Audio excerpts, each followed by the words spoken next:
మళ్ళీ ఈ టాపిక్ను డైవర్ట్ చేసేందుకు, లడ్డూల టాపిక్ను డైవర్ట్ చేసేందుకు కొత్తగా ఇప్పుడు డిక్లరేషన్ టాపిక్ తీసుకొచ్చి మళ్ళీ అది ఇంకొక రాజకీయం చేస్తూ ఉన్నారు. ఒకసారి గమనించినట్టయితే తిరుమల పవిత్రతను, స్వామివారి ప్రసాదం విశిష్టతను, తిరుమల పవిత్రతను, స్వామివారి ప్రసాదము విశిష్టతను, తిరుమల తిరుపతి దేవస్థానం పేరు ప్రఖ్యాతలను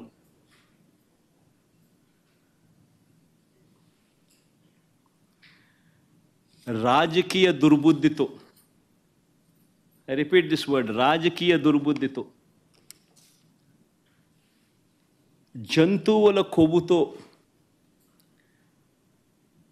లడ్లు తయారీ అయినట్టుగా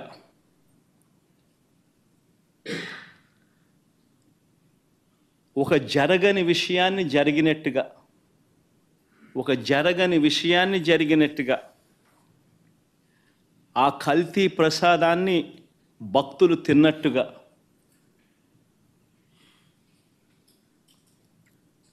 నిజంగా ఒక ముఖ్యమంత్రి స్థానంలో ఉన్న వ్యక్తి తెలిసి అబద్ధాలు ఆడుతూ, అసత్యాలు చెబుతూ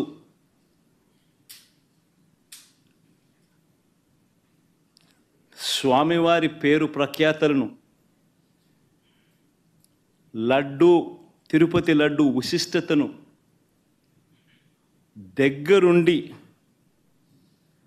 దగ్గరుండి అపవిత్రం చేసే కార్యక్రమం సాక్షాత్తు ఒక ముఖ్యమంత్రి చేస్తూ ఉంటే ఇంతకన్నా దారుణం ఎక్కడైనా ఉంటుందా, ఇంతకన్నా అధర్మం ఎక్కడైనా ఉంటుందా అని ఆలోచన చేయమని అడుగుతా ఉన్నా.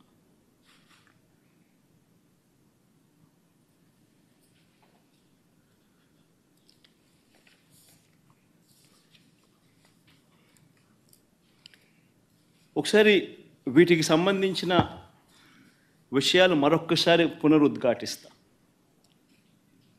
ఏ రకంగా చంద్రబాబు నాయుడు గారు అనే వ్యక్తి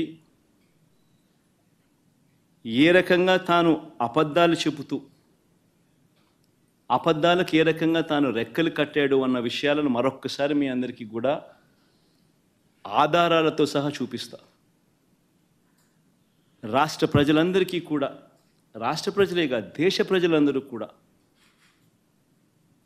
ఈ దారుణాన్ని ఒకసారి చూడమని చెప్పి విజ్ఞప్తి చేస్తా ఉన్నా.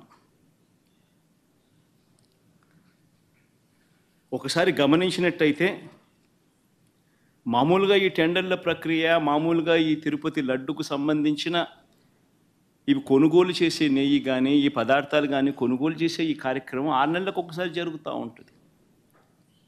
తిరుపతిలో నెయ్యి కొనుగోలు చేసే కార్యక్రమం ప్రతి 6 నెలలకు ఒకసారి రొటీన్గా జరిగే కార్యక్రమం.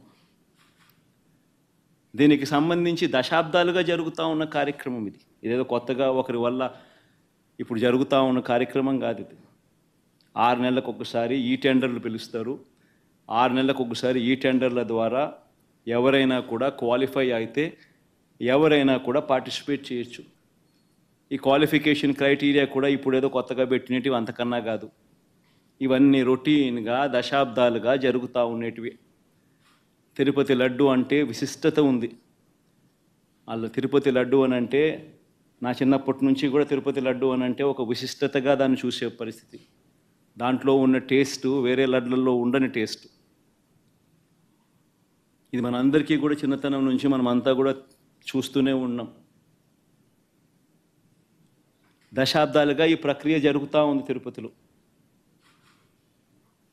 అలాంటి ఈ ప్రక్రియ ఒకసారి గమనించినట్లయితే అదే ప్రక్రియలో భాగంగా ప్రతి 6 నెలలకు ఒకసారి టెండర్లు పిలిచే కార్యక్రమం జరుగుతుంది.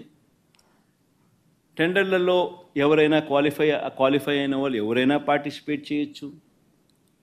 ఆ క్వాలిఫై అయిన వాళ్ళల్లో L1 ఎవరికైతే వస్తుందో, తక్కువ రేటు ఎవరైతే కోట్ చేస్తారో వాళ్ళకు న్యాచురల్గా టీటీడీ బోర్డు టెండర్ను అప్రూవ్ చేస్తుంది. ఇది ఒక రొటీన్ ప్రక్రియ.